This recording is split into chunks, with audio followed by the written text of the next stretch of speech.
and welcome to my channel. I am late to this mid-year book freakout tag because I just drag my feet when it comes to doing certain things apparently. But it is now the end of the first week of July, a little past the first week of July to be honest.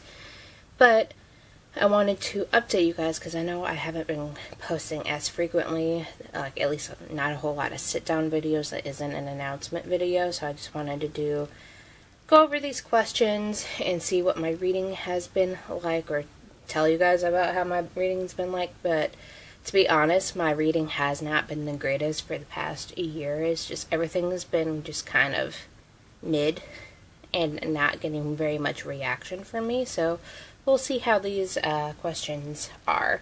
I actually put in mid-year freakout tag questions in Google, and the AI overview actually pulled up the questions for them, so we'll just go through them. So, best book you've read so far this year. Ooh.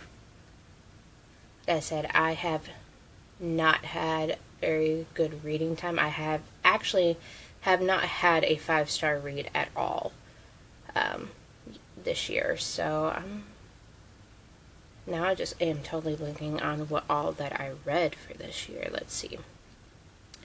One moment. I will pull up my reading spreadsheet. Most of the stuff that's gotten higher ratings for me have been like rereads, because I don't tend to change my ratings very much with rereads. Like my average rating has been like 3 to 3.5 stars lately. Let's see. I got one 4.5.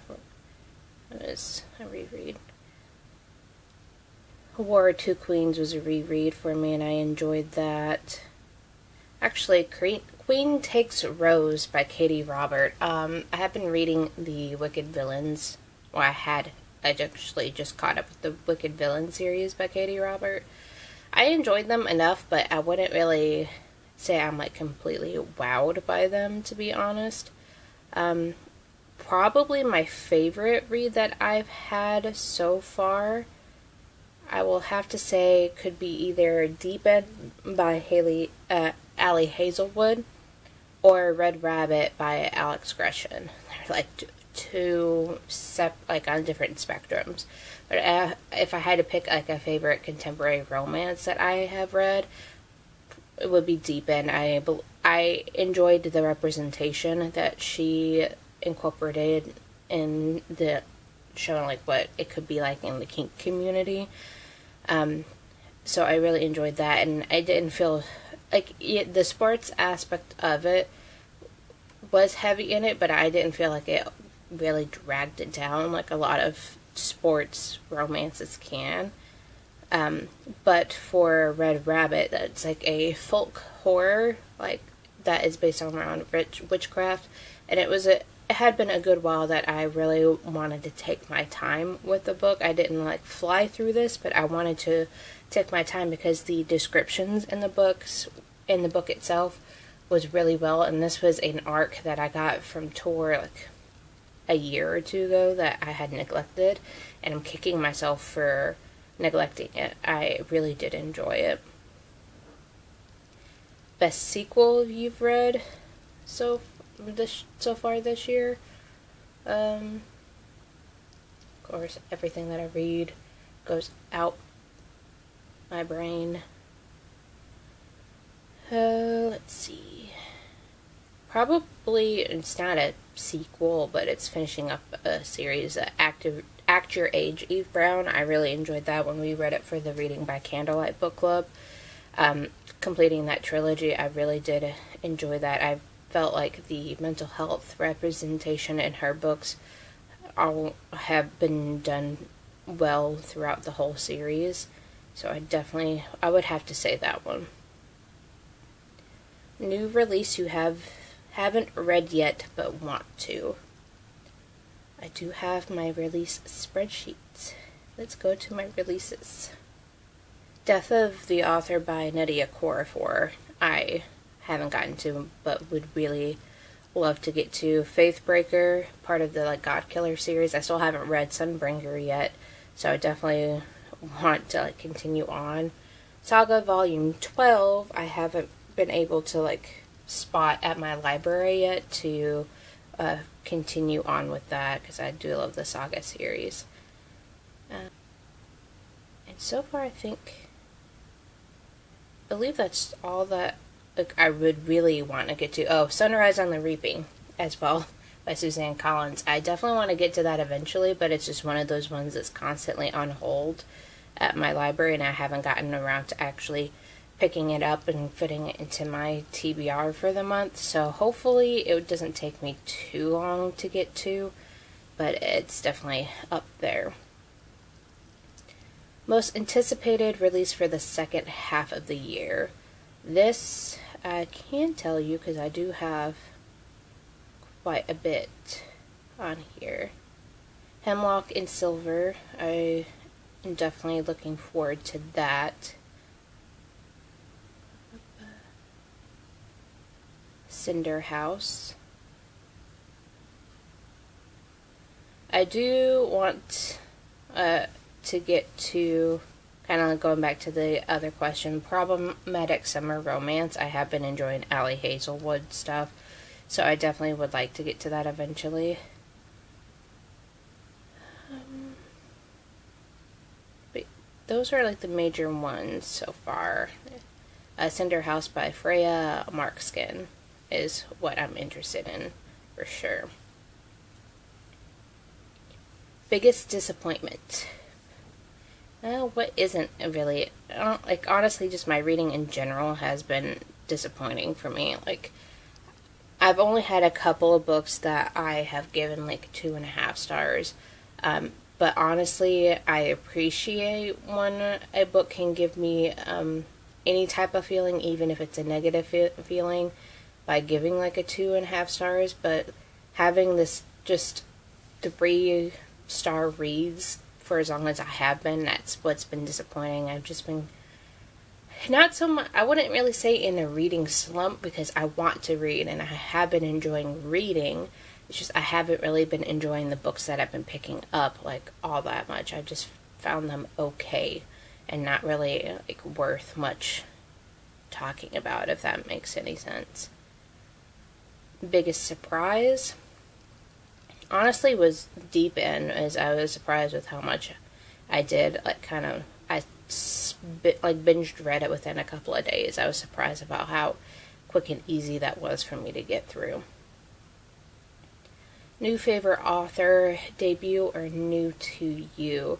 Probably currently Katie Roberts, since I made it kind of like an unofficial challenge for myself to read through Katie Roberts' backlist. So I would probably have to say that.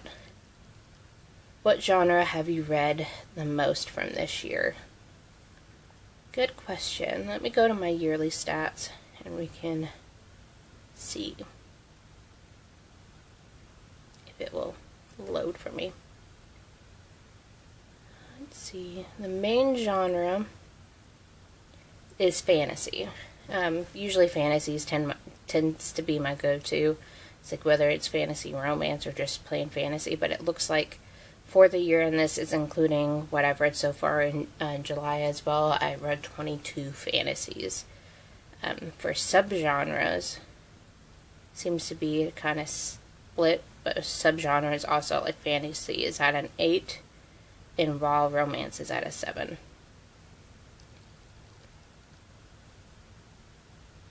Do you feel like your reading taste have changed or shifted at all this past year? I think so, only because of the fact that I have been having like really not very big emotions, so I think my expectations of some books have gotten higher, which is causing me the issue of not having like anything higher than a 3.5 star lately. There's some questions that I probably skip over because I don't really have answers for any of them. But most beautiful book that you bought or have acquired. I did get Sword Heart by T. Kingfisher from a local bookstore, but that's actually in the other room, and I don't feel like getting it right now. But I also really love this copy of Spell Shot by Sarah Beth Durst that I picked up from Barnes & Noble. It's got purple sprayed edges.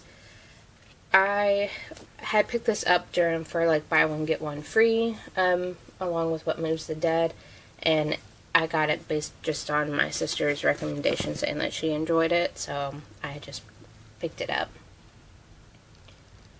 What books are you prioritizing to read by the end of the year? I have a 25 and 25 list that I have going on my spreadsheets that I'm trying to make more of an effort of actually reading from and reading more of my physical books.